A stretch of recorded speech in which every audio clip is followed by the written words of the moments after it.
Ça, c'est du film alimentaire pour l'Espagne. L'exportation de ce produit vers l'Europe représente 20 à 30% de l'activité de notre société. Ce film alimentaire, l'entreprise de M. Zhang en a produit 15 000 tonnes l'an dernier. 80% de son activité plastique sont destinés à l'exportation.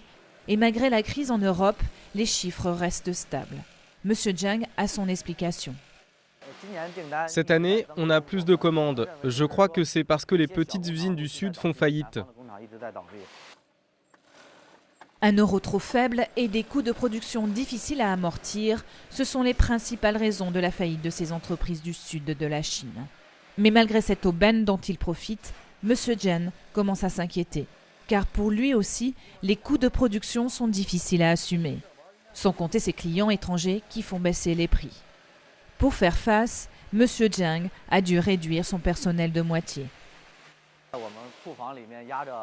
Nous avons encore 2 300 000 euros de produits dans l'entrepôt. Les clients ne sont pas pressés de nous payer. On a fabriqué les produits et les clients ne paient pas. Alors la marchandise reste au port. La crise européenne qui rattrape Luzang, un risque qui pèse sur toute la production chinoise. Car l'Europe est l'un des principaux partenaires de la Chine. En 2010, les exportations de marchandises de l'Empire du Milieu vers le vieux continent ont atteint 282 milliards d'euros. Et avec le spectre d'une récession mondiale qui se profile, c'est la croissance de la Chine qui est en péril. La Chine doit réinventer son modèle économique. Je crois vraiment que la demande intérieure peut encore augmenter et compenser la baisse des exportations vers l'Europe et les États-Unis. Il faudra encourager une restructuration et une réforme économique tournée vers le marché intérieur pour atténuer l'impact européen.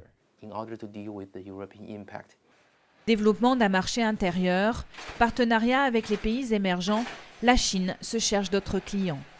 M. Zhang, lui, songe déjà à vendre ses produits au Brésil, qui pourrait à terme devenir le nouvel Eldorado des entreprises chinoises.